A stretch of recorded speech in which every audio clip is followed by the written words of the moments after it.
ರಚನೆ. ಎರಡನೆಯದಾಗಿ ಮಾನವನ ನರ ವ್ಯವಸ್ಥೆ. ನಮ್ಮ ಮಾನವನ ದೇಹದಲ್ಲಿ 2 ಲೋಮನಾಳಗಳಿವೆ. ಒಂದು ಅಪಧಮನಿ. ಅಪಧಮನಿ ಆಕ್ಸಿಜನ್ ಯುಕ್ತ ರಕ್ತವನ್ನು ಹೃದಯದಿಂದ ದೇಹದ ಎಲ್ಲಾ ಭಾಗಗಳಿಗೆ ರಕ್ತವನ್ನು ಸರಬರಾಜು ಮಾಡುತ್ತದೆ. 2 ಅಭಿಧಮನಿ. ಅಭಿಧಮನಿಯು ದೇಹದ ಎಲ್ಲಾ ಭಾಗಗಳಿಂದ ಕಾರ್ಬನ್ ಡೈಆಕ್ಸೈಡ್ ಯುಕ್ತ ರಕ್ತವನ್ನು ಹೃದಯಕ್ಕೆ ಹಿಂತಿರುಗಿಸುತ್ತದೆ.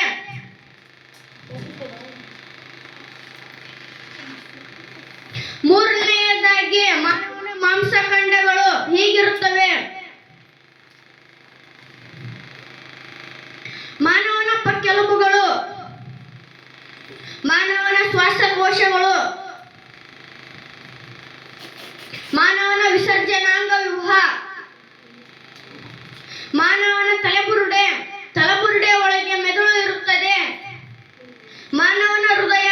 ಹೃದಯದ ಒಳಗೆ 4 ಕೋಣೆಗಳು ಇರುತ್ತವೆ. ಮೇಲಿನ 2 ಕೋಣೆಗಳನ್ನು ಹೃತ್ಕರ್ಣಗಳೆನ್ನುವರು, ಕೆಳಗಿನ 2 ಕೋಣೆಗಳನ್ನು ಹೃತ್ಕುಕ್ಷಿಗಳೆನ್ನುವರು. ಮೂತ್ರಜನಕಾಂಗಗಳು.